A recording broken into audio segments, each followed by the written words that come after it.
जय श्री राम। आज ज्योतिष शिक्षा के तीसरे दिवस में हम सबसे पहले हमारे शरीर में विद्यमान सप्त चक्रों के बारे में कुछ जानकारी प्राप्त करेंगे। मनुष्य के शरीर में 7 शक्ति केंद्र हैं और प्रत्येक शक्ति केंद्र पर एक चक्र विद्यमान है और इन्हीं 7 शक्ति केंद्रों के ऊपर जो चक्र हैं इन्हें हम सप्त चक्र कहते हैं। पहला चक्र है मूलाधार चक्र,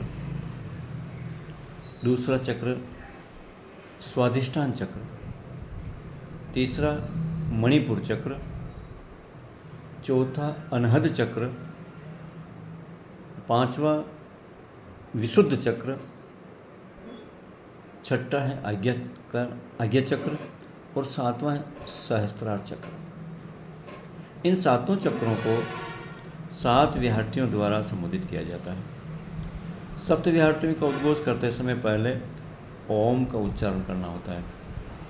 ओम शब्द ध्वनि को भाषा को रूप देने के लिए होठों का खुलना, गोल होना तथा मिलना आवश्यक होता है। इन तीनों क्रियाओं से ध्वनि शब्द का रूप धारण करता है। ओम शब्द में ये तीनों क्रियाएं एक बार एक साथ होती है। होठ का खुलना, गोल होना और मिलना, ये एक साथ केवल ओम शब्द में ही संभव है। ये तीनों क्रियाएं आप करके देखें। ओ, होठ गोल भी हुए, खुले भी थे और मिले भी थे। तो इसीलिए इस जो क्रिया, ये तीनों क्रियाएं एक साथ होने के कारण ही इसको प्रणव मंत्र कहा गया। हर एक विद्यार्थी के पहले ओम लगाने से ओंकार की ध्वनि ब्रह्मांड के साथ की एक रूपता को ध्वनित करती है। ओम शब्द जो है, आप एक बार ओम का उच्चारण करके देखें। ओम, इससे हमें ऐसा लगता है कि ब्रह्मांड में जैसे ये ध्वनि संचारित हो रही है और ब्रह्मांड में उसकी कोई न कोई क्रिया हो रही है। 7 विद्यार्थियों के बारे में जान लें। पहली विद्यार्थी है ओम भूः, दूसरी ओम भुवः, तीसरी ओम स्वः, चौथी है ओम महः, ओम जनः, ओम तपः और ओम सत्यम। अब हम ये जानें कि इन सप्त चक्रों का हमारे शरीर में कहाँ क्या स्थान है। मनुष्यों के अलावा संसार में जितने भी प्राणी हैं उनका मेरुदंड पृथ्वी के समानांतर होता है। मनुष्य ही ऐसा प्राणी है जिसका मेरुदंड धरती पर लंब रूप में है। जिन प्राणियों में मेरुदंड धरती के समानांतर होते हैं वे प्रकृति प्रदत्त स्वभाव से भिन्न भी कार्य कर सकते हैं, क्योंकि मेरुदंड के लंब रूप होने पर सभी शक्ति केंद्र आपस में जुड़ जाते हैं। 7 शक्ति केंद्रों के परस्पर जुड़ने पर हर एक शक्ति केंद्र में 7 की शक्ति स्थित हो सकती है। जब 7 शक्ति केंद्र एक लंब रूप में आ जाएंगे तो उनकी शक्ति का आपस में समन्वय हो जाएगा, एक दूसरे में शक्ति का संचार हो जाएगा।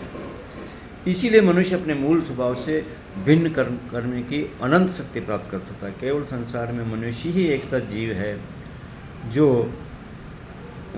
प्राकृतिक जो क्रियाएं संपन्न होती है उनसे भी अलग विशेषता प्राप्त करके कार्य संपन्न कर सकता है।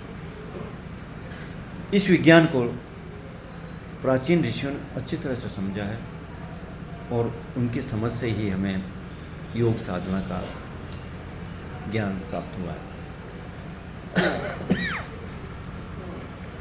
मूलाधार से सहस्त्रार तक सप्त शक्ति केंद्रों का परस्पर योग तथा इनका ब्रह्मांड में स्थित शक्ति केंद्रों के साथ एकाकार होने पर से अनंत शक्ति प्राप्त होती है।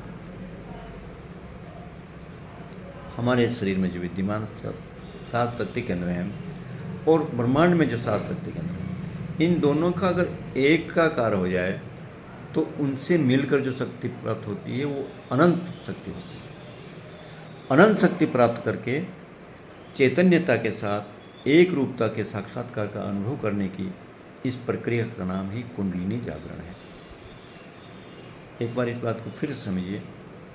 ब्रह्मांड में जो स्थित 7 शक्ति केंद्र हैं, उनका हमारे शरीर में विद्यमान 7 शक्ति केंद्रों के साथ एकाकार अगर हो जाता है तो जो परम शक्ति जो प्राप्त होती है वही कुंडली जागरण है। कुंडली जागरण का शब्द आपने कई बार सुना होगा। ऋषि महर्षि कुंडली जागरण करते थे और उसके माध्यम से वो अलौकिक क्रियाएं संपन्न करते थे और परमात्मा से साक्षात्कार उनका संभव था। मेरुदंड में अवस्थित इन सप्त शक्ति केंद्रों को नियंत्रित करके जगत की चैतन्य शक्ति के साक्षात्कार का अनुभव इसी शरीर में रहकर किया जा सकता है। यही शरीर है, कोई दिव्य शरीर अलग से प्राप्त करने की आवश्यकता नहीं है। इसी शरीर में अगर हमने हमारे शक्ति केंद्रों को जागृत कर दिया या उनको शक्ति से समन्वित कर लिया तो परमात्मा से साक्षात्कार इसी शरीर में संभव है।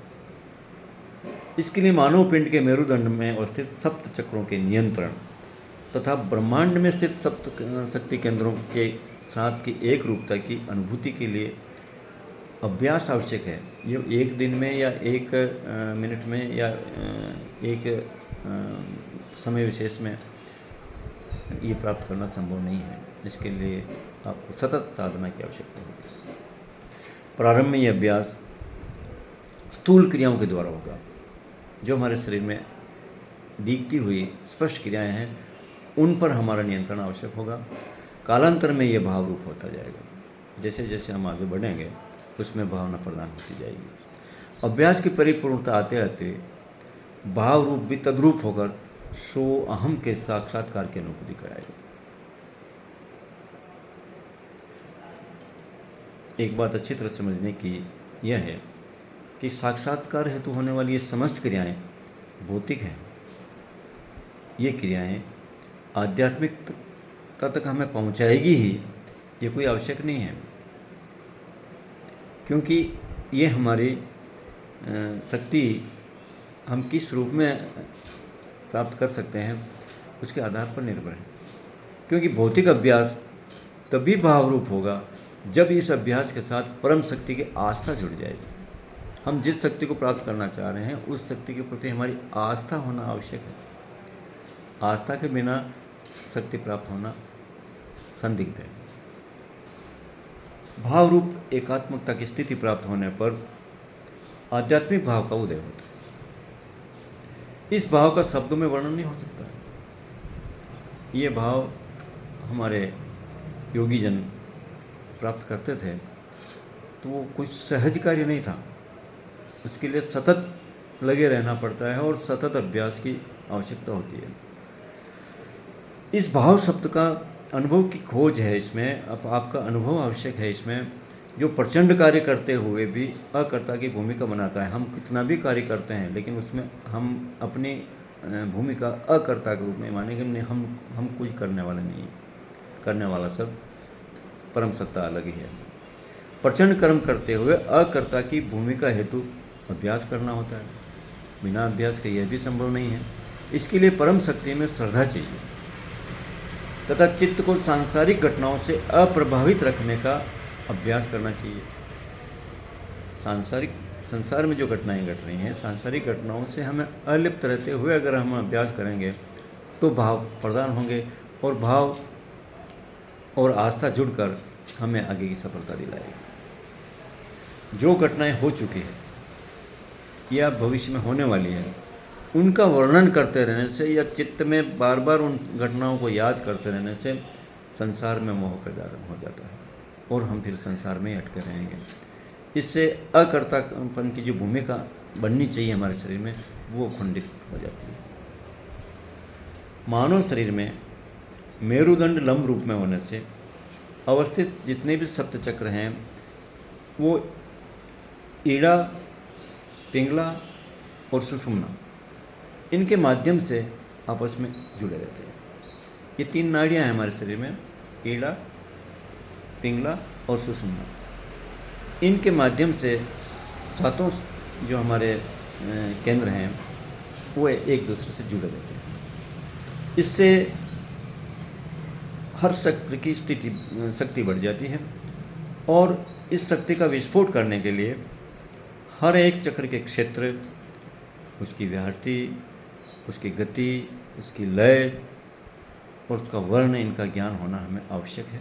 और उस अभ्यास करने के लिए मेरुदंड में जो हमारी सुषुम्ना नाड़ी है उसका महत्व अधिक होता है। जिस प्रकार से हमारे बिजली में, विद्युत में पॉजिटिव, नेगेटिव और न्यूट्रल ये विद्युत तरंगें होती है, उसी प्रकार हमारे योग शास्त्र में भी इंगला, पिंगला और सुषुम्ना का स्थान माना गया है। मुख्य शक्ति सुषुम्ना, जिसे हमारे विज्ञान की भाषा में न्यूट्रल कहते हैं, ये मुख्य रूप से ऊर्जा का स्रोत होता है। इंगला और पिंगला इस ऊर्जा स्रोत को नेगेटिव पॉजिटिव शक्ति में परिवर्तित करती रहती है। आधुनिक विज्ञान में ने भी यह स्वीकार कर लिया है कि ऊर्जा स्रोत न्यूट्रल में होता है, नेगेटिव और पॉजिटिव उसी के रूप है। योग शास्त्र की अनुभव सिद्ध विधि से जब कुंडलिनी शक्ति का जागरण होता है तो वह भी दोनों रूपों में प्रकट होती है। मनुष्य को कर्म स्वतंत्र का अधिकार है। मनुष्य अपनी इच्छा अनुसार कर्म अच्छे या बुरे करने के लिए स्वतंत्र है, कर सकता है। और उसी के अनुसार, उसके कर्मों के अनुसार ही उसके जो शक्ति प्राप्त हो रही है उसका उपयोग वह लोक कल्याण की तरफ करता है या अपने अहम की तुष्टि हेतु भी कर सकता है। इतिहास में इसके बहुत से उदाहरण हैं। श्री राम ने उन्होंने जो अपनी शक्ति प्राप्त की थी उसका सदुपयोग लोक कल्याण के लिए किया था, और रावण ने उसका दुरुपयोग करके समाज विरोधी कार्य किए थे। कुंडली जागरण से भी जो शक्ति प्राप्त होगी उसका उपयोग और दुरुपयोग दोनों हो सकते हैं। ये शक्ति जो प्राप्त होती है ये भौतिक शक्ति के रूप में प्राप्त होगी एक बार तो आपको। आत्मज्ञान होने पर फिर इस भौतिक शक्ति को आध्यात्मिक शक्ति में परिवर्तन किया जाएगा, और फिर जो हमारे अहम हैं, हमारे कर्तापन का जो भाव है वो धीरे धीरे धीरे समाप्त हो जाएगा। हमारा एक उपनिषद है, श्वेताश्वत्रोपनिषद है, उसमें एक वचन आता है, तस्याभिध्यानात् तृतीय देह भेदे विश्वेश्वर्य केवल आप्तकामा। इसका अर्थ ये है कि हमारा जो सप्त केंद्रों द्वारा जो हमने शक्ति संग्रहित की है उस अभिध्यान से तीसरी बार देहा शक्ति से मुक्त होने पर ही आप्तकाम को विश्वेश्वर्य प्राप्त होता है। विश्व का ऐश्वर्य मतलब विश्वेश्वर्य। समझने की आवश्यकता यह है कि देहा शक्ति कब समाप्त होती है? जब देह और आत्मा का भेद समझ में आ जाता है तो देहा शक्ति समाप्त हो जाती है। और मंत्र में तीसरी बार देहा शक्ति समाप्त होने की बात कही है जब विश्वास बढ़ जाता है, विश्वास दृढ़ हो जाता है कि देह की उपाधि से आत्मा सर्वथा भिन्न है। हमारा शरीर और आत्मा, इनको हम जब भिन्न समझ लेंगे तब प्रथम बार देहा शक्ति से मुक्ति मिलेगी। हमारा देह का जो हमें अभिमान है कि ये हमारा शरीर है, हम इस आत्मा को और शरीर को जब अलग समझ जाएंगे और हमारा मन ये स्वीकार कर लेगा कि ये चीज़ें अलग है, तो हमें पहली बार उस देह शक्ति से मुक्ति मिल गई। इसके बाद मनुष्य के अंतर में अस्मिता के नाम पर जो सूक्ष्म अहंकार रहता है उसके काटने पर दूसरी बार देहा शक्ति का निरसन हो जाता है। पहली बार तो हम आत्मा और देह में भिन्नता जब मान लें तब पहली बार मुक्ति मिल गई।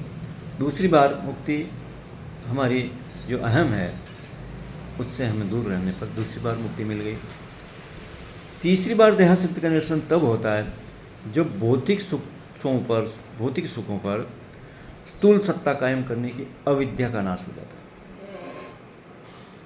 हम भौतिक सुखों से जब परे हट कर किसी सीमा तक पहुंच जाते हैं तो तीसरी हमारी जो है देह शक्ति का निरसन हो गया। भले ही लोक कल्याण तो सत्ता प्राप्त करने की आकांक्षा क्यों न हो, हम आपकी इच्छा भले हो कि मैं मुझे जो भी शक्ति प्राप्त होगी उसको मैं लोक कल्याण में लगूंगा, फिर भी इस तीसरी बार जो हमारी अविद्या के चंगुल से हम जब मुक्त हो जाएंगे तभी हमारी आध्यात्मिक दिशा के द्वार खुलेंगे। कहने का तात्पर्य यह है कि हम एक बार निर्विकार अगर हर तरह से हो जाएंगे तभी हमारे आध्यात्मिक साधना के हम द्वार पर पहुंचेंगे और उसके द्वार खुलेंगे। आध्यात्मिक दिशा का द्वार खुलने पर हमारी समस्त स्थूल शक्तियाँ और ज्ञान सब उस परम शक्ति को समर्पित हो जाते हैं और केवल सृष्टि के प्रति सात्विक, अनासक्त एवं निस्वार्थ संवेदना बाकी रह जाती है। क्योंकि जब तक धरती पर जीवन है तब तक यही संवेदना संसार के संकट निवारण हेतु उत्सर्ग की प्रेरणा देती रहेगी। हमारे लोक कल्याण की भावना हमें तभी प्राप्त होगी। उत्सर्ग के लिए शक्ति और प्रेरणा का सतत प्रवाह चाहिए। इसके लिए सामाजिक कुंडलिनी, जागरण व ध्यान योग की प्रक्रियाओं का सार्वजनिक ज्ञान हमें बहुत जरूरी है। तो हमें ज्योतिष के क्षेत्र में उतरने से पहले हमारे सप्त शक्ति केंद्रों को बलवान करना अति आवश्यक है। बिना आध्यात्मिक साधना के हम हमारे ज्योतिष शास्त्रों में दी हुई गणनाओं के आधार पर जो भविष्यवाणियाँ हम करने के लिए जितना भी हम बखेड़ा खड़ा करते हैं वो सब तभी सफल होगा जब हमारे केंद्र मजबूत होंगे। और केंद्रों के द्वारा मजबूती के द्वारा फिर जिस आध्यात्मिक दिशा में हम बढ़ेंगे वो हमारी द्वारा की गई भविष्यवाणियों को सफल करने में अपनी अहम भूमिका निभाएगी। तो आज इतना ही। जय श्री राम।